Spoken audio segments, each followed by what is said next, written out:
ఒక కన్నడ సినిమా. ఆ సినిమా నా బ్రదర్ కిషోర్ సర్జా డైరెక్టర్. నేను అందులో హీరో. సో, దానికి ఒక మంచి డైలాగ్ రైటర్ కావాలని అప్పుడు చాలా వెతికాము. And then we got a reference. ఒక కుర్రోడు ఉన్నాడు. లైక్ వెరీ వెరీ షార్ప్ గై.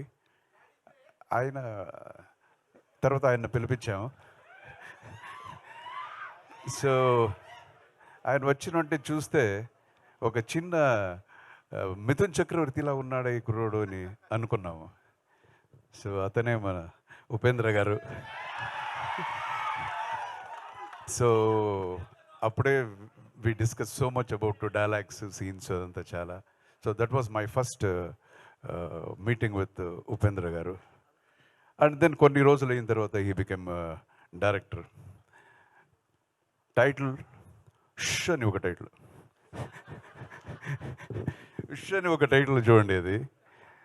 సో ఆ పిక్చర్ యాజ్ ఎ డైరెక్టర్ పెద్ద హిట్ అయింది ఆయనకి. ఆ తర్వాత ఓం అని శివరాజ్ కుమార్ని పెట్టి ఒక సినిమా చేశారు. అది పెద్ద బ్లాక్ బస్టర్. అండ్ దెన్ అతను యాక్టర్ అండ్ డైరెక్టర్ అయిపోయారు. తర్వాత ఏ వచ్చింది, అది పెద్ద బ్లాక్ బస్టర్. ఇంకొక సినిమా టైటిల్ చూస్తే ఇంతే, మీరే అర్థం చేసుకోండి అని చెప్పేశాడు ఆయన. సో అందరూ జనం అంతా ఇది సూపర్ అని వాళ్ళే టైటిల్ పెట్టేశారు. అది సూపర్ హిట్ అయిపోయింది. సో ఇప్పుడు కూడా రీసెంట్గా ఒక మూవీ చేశారు. అది ఎలాగ టైటిల్ చెప్పడం అని తెలీదు. సో ఆయన టైటిల్ ఎంత వ్యత్యాసంగా ఉంటుందో ఆయన సినిమాలు కూడా అంతే వ్యత్యాసంగా ఉంటుంది.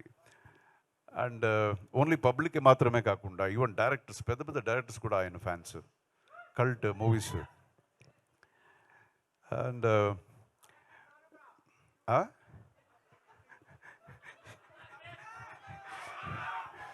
సో ప్రతి ఇండస్ట్రీలో ఊరికే కమెంట్ చేసే బ్యాచ్ ఉంటారు కదా. అప్పుడు కూడా కన్నడ ఇండస్ట్రీలో ఈయన్ని చూసి hey come on you are so indifferent అని చెప్పారు ఆయన్ని.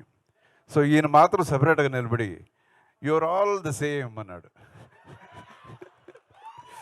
సో అప్పుడే అంత ధైర్యంగా చేసి, ఒక డైరెక్టర్ అంటే అది ఒక బ్రేవ్, మన మైండ్లో ఉండేది కూడా మన కాన్సెప్ట్ని ధైర్యంగా అది చెప్పటం అనేది కూడా ఒక పెద్ద quality. So thank you so much Upendra గారికి కూడా. ఆయన వచ్చి ఈరోజు గెస్ట్గా వచ్చారు. Thank you so much.